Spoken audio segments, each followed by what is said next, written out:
This is Geek News Central. My name is Todd Cochran, coming to you from the New Media Production Studio. The lead stories are FTX is the biggest Ponzi scheme in known history.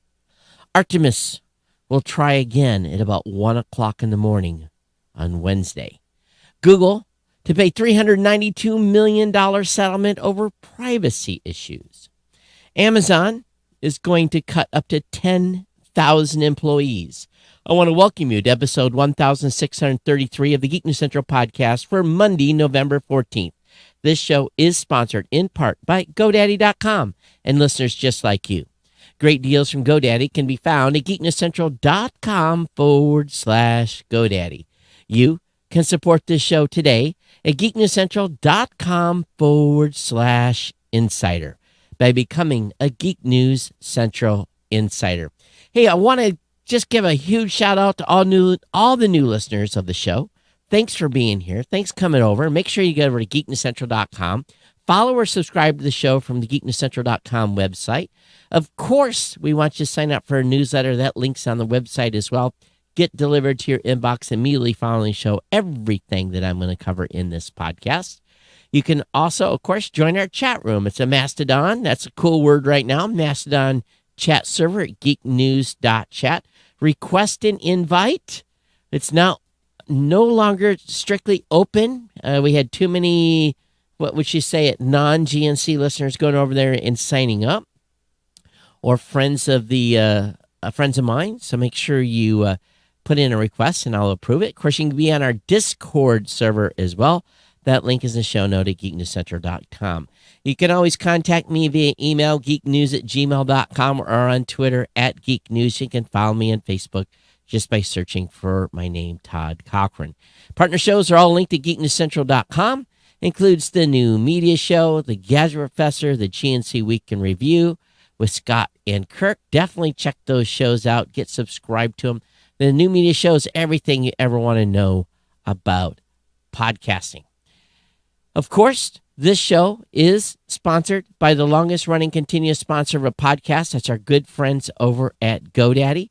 You can save money on GoDaddy products or services by going over to geeknewscentral.com/GoDaddy and lock in your savings. Get 30% off new product purchases by using my promo codes within that page. $4.99 for a .com or new or transferred domains for new customers only, or $1.99 a month economy hosting for the first year with a free domain, or $2.99 a month managed WordPress hosting for the first year with a free domain. Two of the absolute best hosting deals in the absolute known universe. Definitely check those out at geeknewscentral.com/GoDaddy. Of course, you can get a free trial of GoDaddy Website Builder, your choice of personal business to business plus plans. That's a 1-month free trial every time you pick up a GoDaddy product or service or recommend one to your family, friends, people that you know, co-workers. You're making just like an in-kind donation to the show by writing a check. Geek News Central listeners save an average of 94% per purchase of GoDaddy hosting accounts for the first year, and an average of $3.50 on each GoDaddy domain name as a new customer. How these GoDaddy coupons work, and what you're doing is you're supporting an internal team here of content creators helping me keep the lights on, and today burn a little propane to keep the studio warm, insurance, and so forth. So definitely consider starting to sponsor here at Geek News Central Podcast. I definitely appreciate it when you do. Again, go over there and grab a deal, get something set up, because I think there is a major, major recession coming in 2023. And what we need to do is we need to make sure that we are ready for it. You see all these job cuts going on. Go over there, get yourself a website started. Start something that can recession-proof you through whatever's going to hit us in 2023. So what's happening here? Continued work. I actually worked Sunday. I came into the studio, put my head down. I had copy to do. Working on copy for designs for everything that my team at Blueberry is doing, and getting that finalized, because a lot of the stuff that we're bringing to market is stuff that I've been talking here to all of you about podcasting 2.0. And for the content creators, we're having to break it down into non-geek language, make it very clear, especially like this live item tag. This is what we're doing when we go live and we turn the apps from basically being a podcast app to a live app. I have to explain in minute details and educate so people understand exactly the process that's going to happen. So this is a big task to break that education down deeper. And so I spent a lot of time Sunday working on that. I'm woefully behind on a whole bunch of stuff. It's just got to put the hours in. So happened to do that on Sunday. Of course, I keep talking about the podcasting 2.0 stuff here. A number of you have taken me up on that and started doing the value for value, going over to newpodcastapps.com and using one of the new podcasting apps. Again, I like a number of them, and some of the features that we have in the app that I'm personally using right now, where you can have chats and you can promote each other's discussions, is really amazing within the Fountain app. And if you haven't considered using the Fountain app, please do. I'm using it on a regular basis. This is my main podcast consumption app now. So definitely check it out. But again, newpodcastapps.com where you can find more stuff. Again, we're going to be doing some shakeup on the website. And we're looking for new podcasters to join the GNC network. So consider doing that. And also, I did a call to action last show for some of you to consider contributing to the podcast as an insider. We had some donations come in. I appreciate those one-time donations greatly. They go a long way in paying writing bill and everything else. So definitely looking to grow that number as a one-time donation, or come in as a $2, $5, $10, $15, $20, or $25 a month donator. We also have something new on the Geek News Central Insider page that has been added. And you can get set up real easy to participate here. I have now on there a contribute by what's called Get Alby. You can set up a Get Alby account, and you can donate directly. If you have a Get Alby account, you can donate directly to the show via the link that is in the Insider page. That link will also start being shown up in the show notes. Even though with the craziness that's going on in the Bitcoin space, don't consider this a investment. Consider this buying Satoshis to use as a token donation to the show, and the value will work itself out. But again, if you want to be on the tiered plan, you can do that with fiat funds through PayPal. It's greatly appreciated. Okay, so speaking of some donations, we got 1, 2, 3. Oh, that came to the New Moody Show. We got 200 sats from Bob, excuse me. And he was using the Fountain app. 100 sats from user Bree Guy. Another 100 sats from user Bree Guy. Say, hey, still learning Fountain. Happy to help in any way I can. And so that's what's come in via sats for GNC. Now, 100, 200, 1,000 sats. Let's try to get that donation up about 1,000 sats. That's maybe $1. It maybe even not $1, maybe 50 cents. So every little bit counts, though. So definitely appreciate those donations that come in. So thank you for that, and those boosts that had come in for the show. All right, I think that gets me to the end of the dialogue, and we'll get into the content here. And if you're on any of the live streams, make sure you say hello. If you're listening on any of the new podcast apps, please make sure that you give a shout out as well.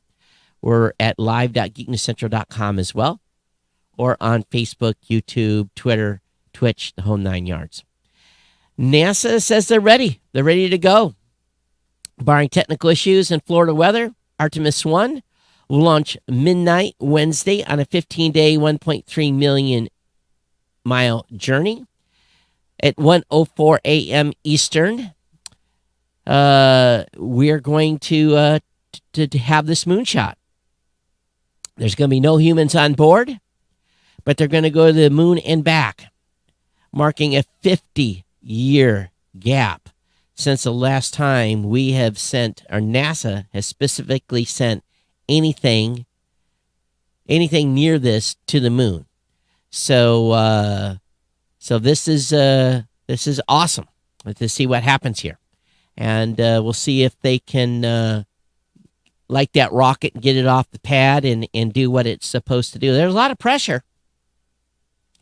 You look at what SpaceX is doing on a couple times a week, and NASA's just got to get one launched. So we'll see what happens. It shows you how government works. It's so entirely slow as compared to someone that's in business that has their business riding on the line. So we'll see. We'll see if this goes on. We'll talk about it on Thursday.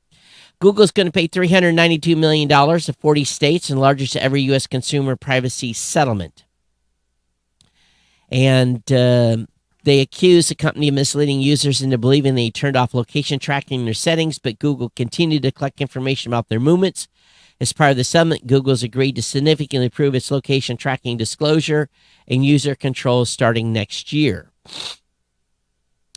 For years, Google has prioritized profit over user privacy. Oregon Attorney General Ellen Rosenblum, who led the case along with Nebraska AG Doug Peterson, said in a statement, "They have been crafty and deceptive. Consumers thought they turned off their location tracking features on Google, but the company continues to secretly record their movements and use that information for advertisers." So this has been something that has been in work since 2018, but $392 million. Now, many of you probably don't understand this whole saga with FTX. And there is an article that was written by Mark Levine. That'll take you about 10 minutes to get through. Of course, he's got some bashing of Elon Musk in here as well. But there is more stuff being found out every day about what has happened. So essentially, FTX was sold to those that put their money in it to the tune of $16 billion. Yes, $16 billion is you put your Bitcoin in there, gave it to them, and then they were allowed to invest that in other things to hopefully make you a bigger return. It was an investment vehicle.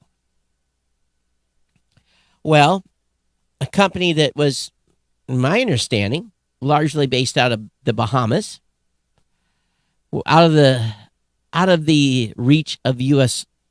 law enforcement and so forth. And when they were about to go belly up, they went out to look for money. And this is something that is interesting. It reads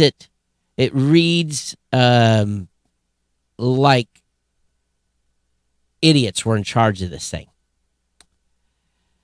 Anthony Gara, Karim Shuber, and Joshua Oliver at the Financial Times reported on Sunday that it's an Excel file. This is what the Excel file they sent over was to investors to try to get more cash to prop them up. It's an Excel file full of the howling of ghosts and the shrieking of tortured souls. If you look too long at the spreadsheet, you will go insane. I don't think I've ever heard anyone read or report about a company's financial in that exact terms. Now, it appears, and again, they're still trying to put this all together. They're using that money to, number one, they were the biggest donor of President Biden and a whole bunch of other political people. They spent some insane amount of money on the election, contributions to the election. They were getting money from Ukraine back into this group. They were moving money between companies, propping up companies. They were all owned by essentially same group of people, it appears. There was $9.6 billion of assets versus $8.9 billion of liabilities, but then there is a hidden, poorly internally labeled fiat account with a balance of a negative $8 billion. And they say, I don't think you're supposed to subtract that number from the equity, though I do not know how this balance sheet is supposed to work. But it doesn't matter. If you try to calculate the equity of a balance sheet with an entry for hidden, poorly internal labeled account, Microsoft Clippy will appear before you in a flash, bloodshot and staggering with a knife and his little paper clip hand saying, just what do you think you're doing, Dave? You cannot apply ordinary arithmetic to numbers in a cell labeled hidden, poorly, internally labeled account. The result of adding or subtracting these numbers with ordinary numbers is not a number, it's a prison. The biggest company's asset was $2.2 billion worth of cryptocurrency called Serum. Serum was a cryptocurrency that FTX created through another company.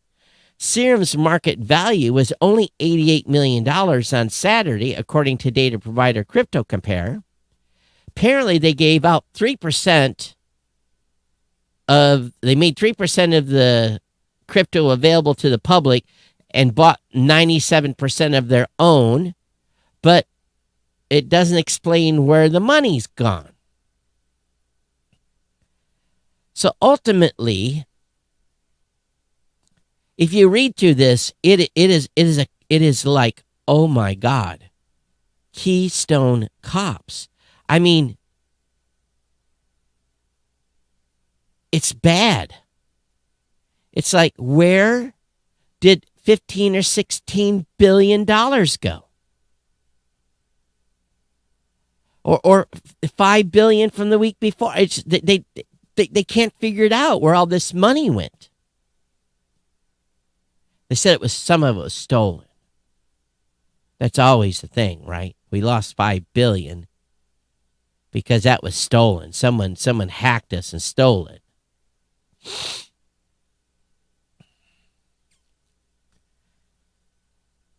So it was just a shell game.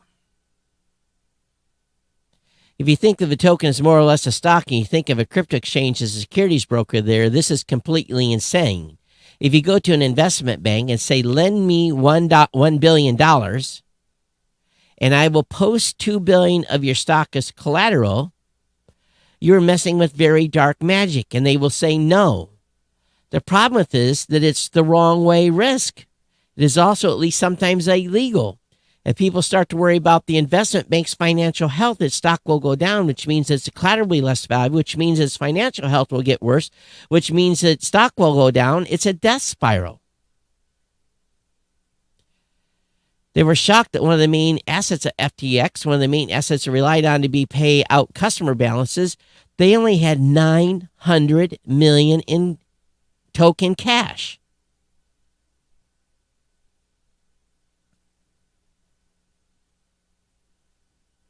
Some of it, they said, was 2 tokens that had just made FTX 2 largest asset balances. Before that week was $5.9 billion of FTT's $553 million at post-cash prices and $5.4 billion SRM, $2.2 billion post-crash. Something like 2/3 of the money that FTX owed to customers was backed by its own tokens that it had made up, that it had created itself. It just goes on and on and on and on and on. This is beyond.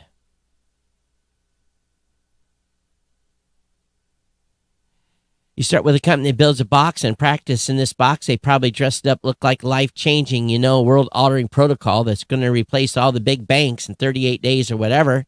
Maybe for now, actually ignore what it does, pretend what it does, literally nothing. It's just a box. So what the protocol is called Protocol X. It's a box, and you have a token. So you got this box that's kind of dumb. But what's the end game? The box is worth zero, right? But on the other hand, if everybody kind of thinks that box token is worth about $1 billion worth of market cap, that's people are pricing it at, and sort of has that market cap. Everyone's going to mark to market. That box, it turns out, was FTX and Serum. It looks like a life-changing, world-altering business that would replace all the banks and a token and a multi-billion-dollar market cap. You could even finance it. And then it just tried to get liquidated, and guess what? All that stuff was worthless. But they haven't been able to figure out where the money has gone.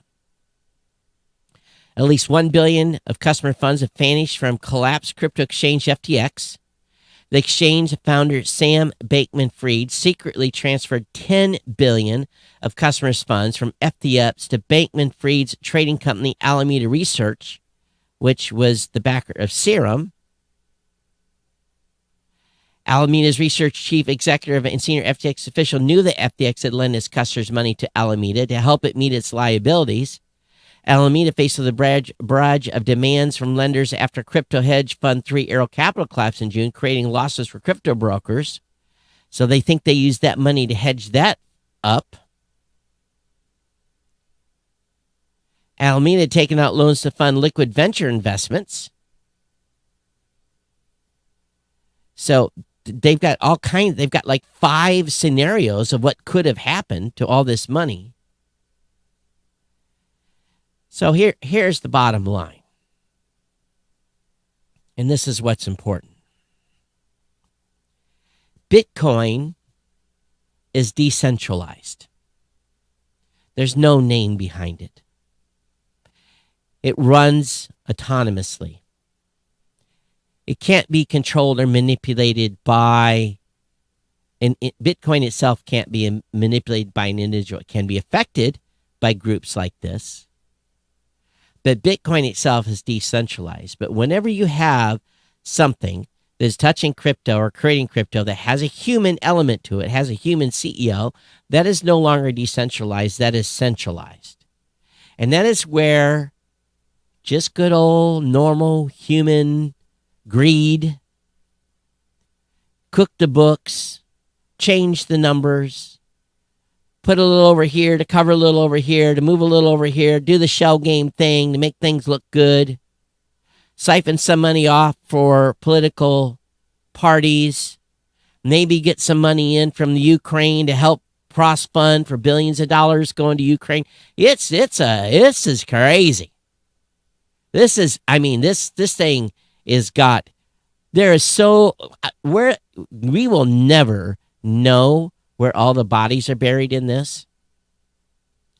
But if the bodies can be unburied, people would be going to jail by the truckload.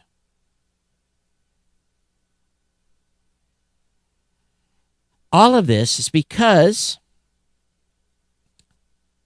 they didn't have to show any books. They didn't have to show any proof. They didn't have to show how much money, cash reserve they had. They didn't have a proof of reserve. There's an astounding. I saw a TikTok video that was about 5-6 minutes yesterday that was talking about, had the Coinbase CEO and Jason Calacanis and 4 or 5 others, bigwigs in the venture capital firm and stuff, and they were all talking about this. And Sam Bankman should be in prison, in my opinion, in my personal opinion. We'll see if what the government can do. They're going to look at terms of service. They're going to look at whatever. But because most of this is offshore, good luck. This is bigger This loss of money is bigger than the collapse of, what was that investment company that set off the recession? And I believe, no, they didn't set off a recession. What was the name of that investment firm where it's bigger than that? Somebody in the chat room might be able to help me out. Hey, Toby. It wasn't Lehman Brothers. This is bigger. This is bigger than Lehman Brothers. And sadly, a whole bunch of people that put their money in this exchange to the tune of $16 billion, they're screwed. They are screwed. Proofs of reserves harmonize the innate transparency of blockchains with the convenience of centralized custodians. The procedure generally refers to a demonstration undertaken by exchanges proving that they possess the client assets to match outstanding liabilities. When you give your money to the bank, deposit money, your $200 isn't sitting, or $100 or $1,000 or $10,000 or $100,000 is not sitting in a drawer in the bank. It's on their books, and it's FDIC insured up to $120,000. Because if a bank makes a stupid investment and loses their shirt, and the bank goes into any type of holding, at least $120,000 of your dollars is guaranteed, and you will get your money. It may take some time, but you will get your money back up to $120,000 on a single bank. Just remember that. And there's government oversight. Now, banks have their own issues. Don't get me wrong. I'm not here to be saying banks are good, and I'm not here to say government oversight is good. But anytime there's a human involved in any type of business where you're taking people's money and you're investing it and promising them a return on that investment, well, you're the one that rolls the dice.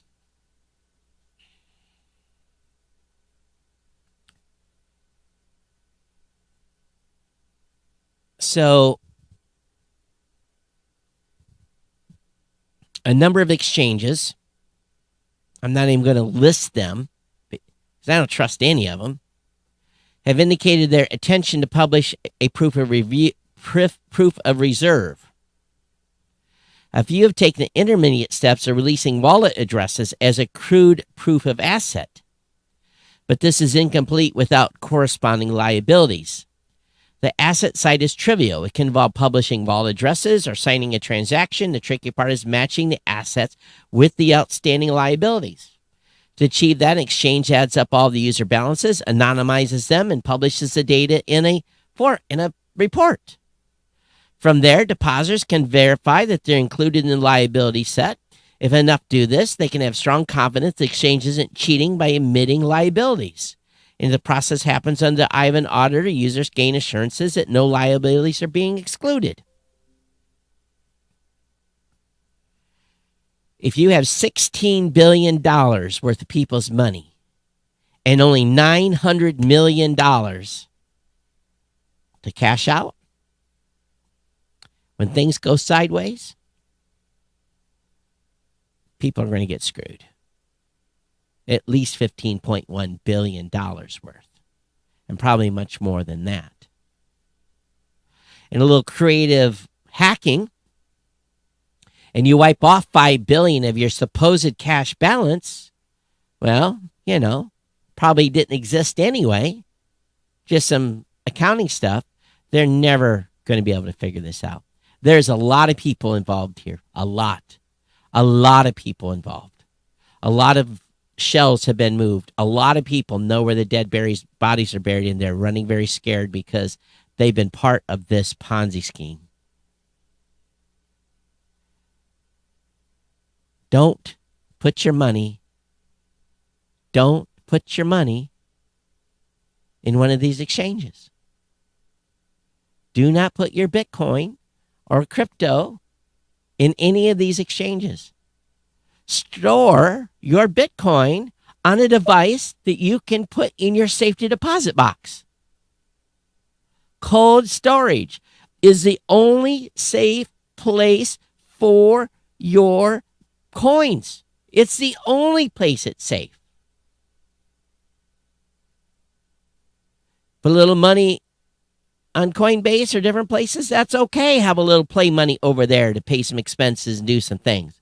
But if you are buying crypto for an investment purely based upon the price of Bitcoin, put it in cold storage. Don't ever give it to any of these shysters that are out there. I believe in crypto. I believe in Bitcoin.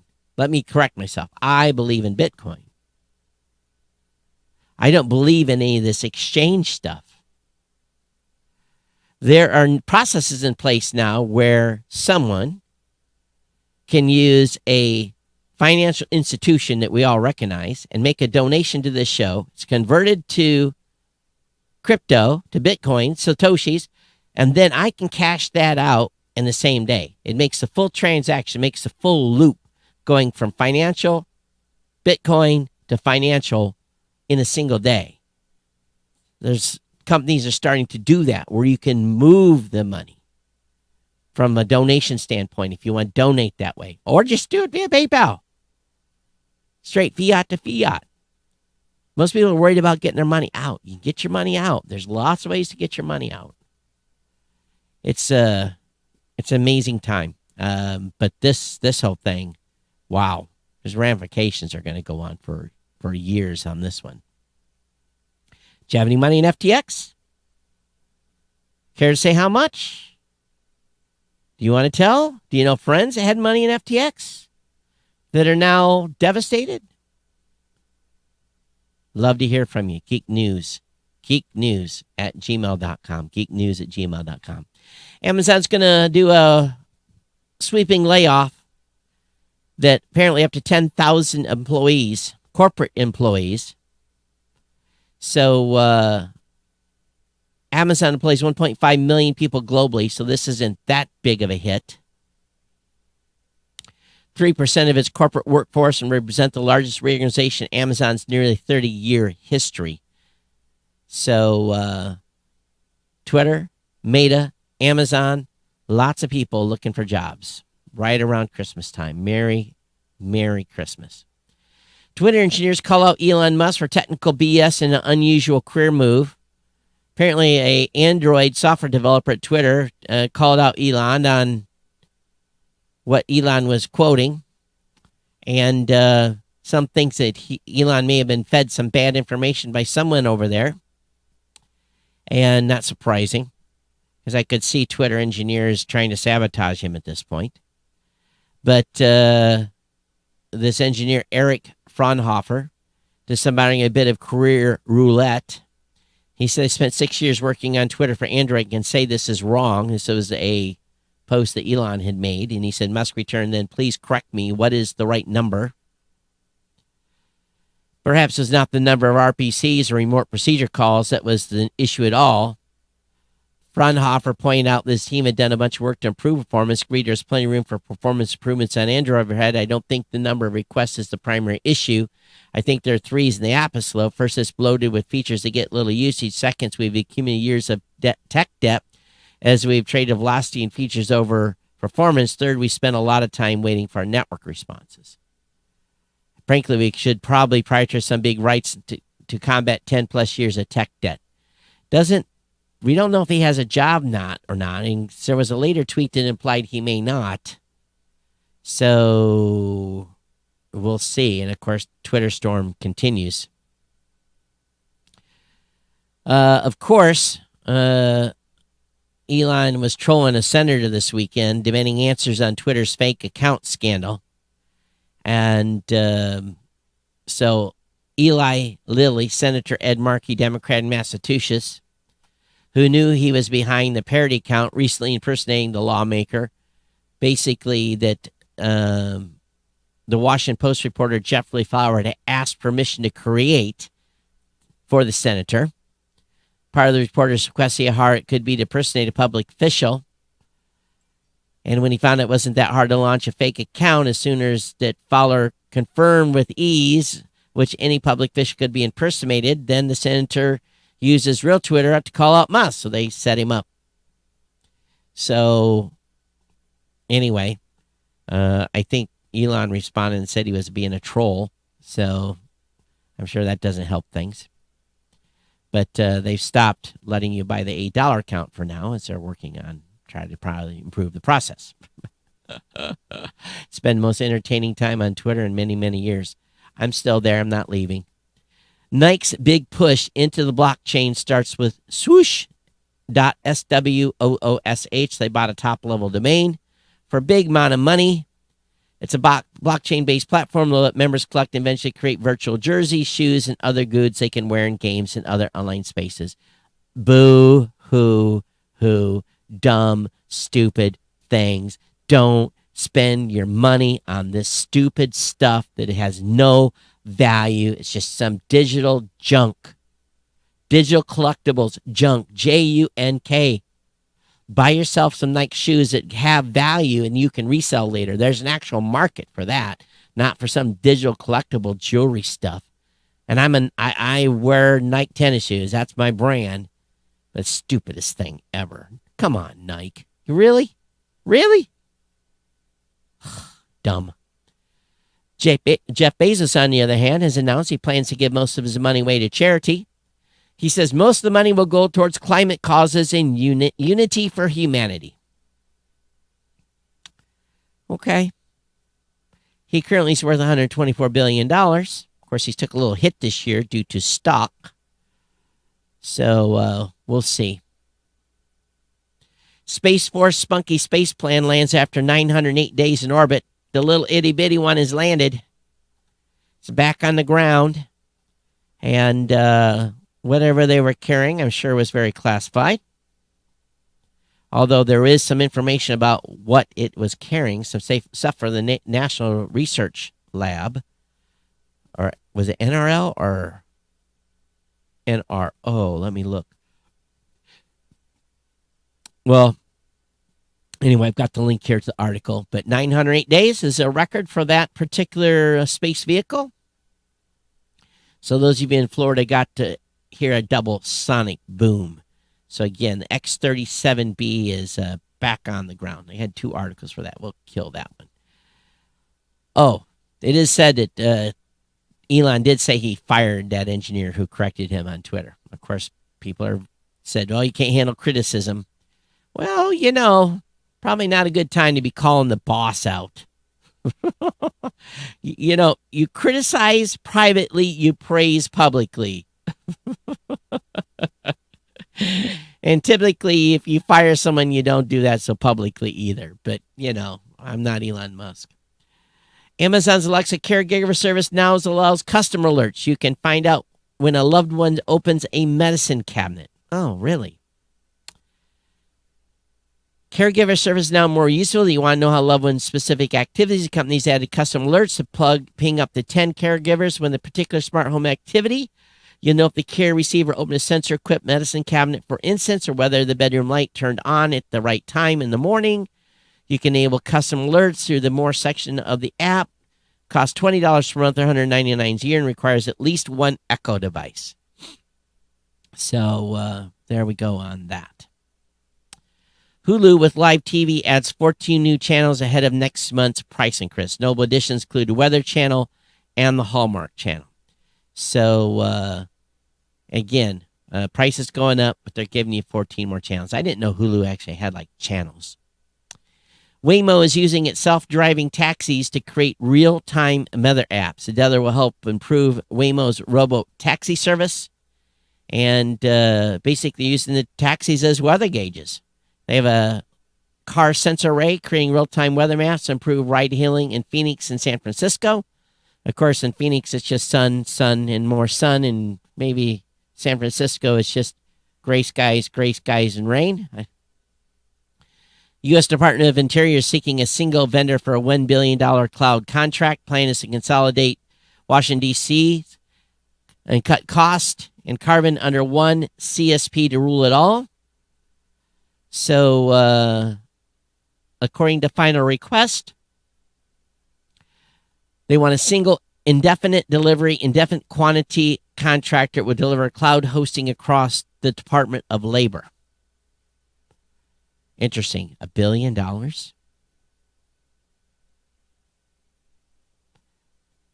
Who else is this? Department of Interior. Who else do they? Department. It's not Department of Labor. It's a DO. Is it DOI? So anyway, we'll see. $1 billion contract out there to grabs. Apple's been sued for collecting user data despite opt-outs. Doesn't matter what the data is. They thought they pushed the off switch, argues the complaint. Apple's facing a lawsuit. This suit alleges that Apple has continuously lied about its tracking system by exempting itself from the rules, according to a lawyer. Even if consumers follow their own instructions, they're still being tracked only by one entity instead of many. Defendant's legal team hoped to turn the suit into class action centered around Apple's share iPhone, iPad analytics and allow apps to request to track settings. The argument iOS users have a reasonable expectation if they opt out not to share data or allow apps to request it, Apple will not do so as well. However, Apple does collect the data. So there you go. Google's launched Health Connect. It's in beta with sports support from Peloton, Aura, and MyFitness. I thought Peloton was in big trouble. Since the IO Health Connect has been on the Play Store under early access, it's now switching to beta status. Google adding several key partners: Fitbit, Flow, LifeSum, Samsung Health, Aura Smart Ring, Peloton, MyFitnessPal, Weight Watchers, and Dexcom glucose monitoring. So I'm sure those of you that have Androids, especially those of you who have glucose monitors from Dexcom, will be very, very happy about this integration. TikTok is testing in-app shopping in the United States ahead of the holiday system. The ByteDance-owned platform is preparing to give U.S. shoppers a new way to buy. And they're going to have their own e-commerce platform dubbed TikTok Shops. It's being tested in the UK and several Asian regions. Businesses will be able to sell their products directly through the app. So send more money back to China. Sorry about that. They got through there. Don't know why that rang through. Amazon shows up updated Prime delivery drone it hopes to launch in 2024. So they've been improving that particular device. And so they've got an update to it. The new drone is called the MX-30. And it's 25% quieter. The goal is the same for the robot. It has to carry a package weighing up to 5 pounds, hundreds of feet in the air, locate delivery location, drop off the package, and return home without crashing it into anything. So, again, continue to do that last mile deliveries. Twitter's cutting contract workers without warning. So we knew this was happening, but CNBC reported that 4,400 of its 5,500 contractors were cut, according to Platformer. Some of Twitter contract workers were based overseas in India, among other locations. Full-time employees asked to remain unnamed since they're not authorized to speak on Twitter's behalf. Said they had no internal notice before contractors they were collaborating with were let go. Twitter's disbanded all of its internal communication team. Of course, we knew that. They also cracked bitter jokes that media outlets covering the company are now filling the role of internal communications. Ha, ha, ha.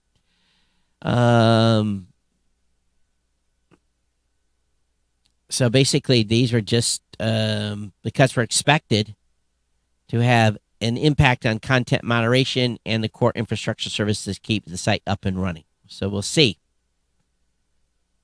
Got to cut money, or guess what? Company's going to go out of business. Pillsbury. You know, I don't ever think about buying sweaters from Pillsbury, so it's a little bit weird. Why would you buy a ugly sweater with the Pillsbury dough person on it? Actually the Doughboy. I guess I still call it the Doughboy. Why would you buy a sweater with that? I guess if you want an ugly sweater, this is the one to get. So, yeah, new interactive holiday sweater. Will include a scannable crescent roll in the left sleeve that reveals seasonal recipe tips for baking holidays. playlist, and more. Goes for $75 to get the Ugly Baby sweater. Okay, we're going to get out of here. Leland says, I wouldn't be trusting PayPal anymore since their last fiasco over finding accounts for misinformation. That's true. That's true. That's why, you just never know. You never know what's going to happen here with society the way it is. That is for sure. So, but again, if you're going to have crypto and a lot of it, they're expensive, $200-$300, but buy yourself a cold storage device that's secure. And don't lose the passwords or, that stuff either. Keep that stuff in a safe place. It's just amazing. It really, really is what's going on today. A lot of people don't even know they can store their crypto in a device. They don't even think, I have to have an app for that. Well, no, you don't. Just keep enough of usable crypto in your app to just do what little things you need to do with Bitcoin. And again, I'm not buying anything else but Bitcoin. I'm not buying Ethereum or any of these other 882 different coins out there. Bitcoin is for me. That's what I'm using. And if it goes down with a ship, then it goes down with a ship. But, it's like anything else.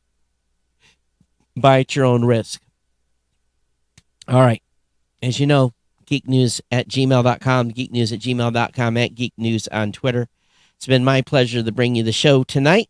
Don't forget about our sponsors. Also consider becoming an insider at geeknewscentral.com/insider. It's been my pleasure to bring you the podcast today. Everyone take care. We'll see you next time here. We'll be back Thursday with another show. Stay safe, and we'll see you next time. Everyone take care. Bye-bye.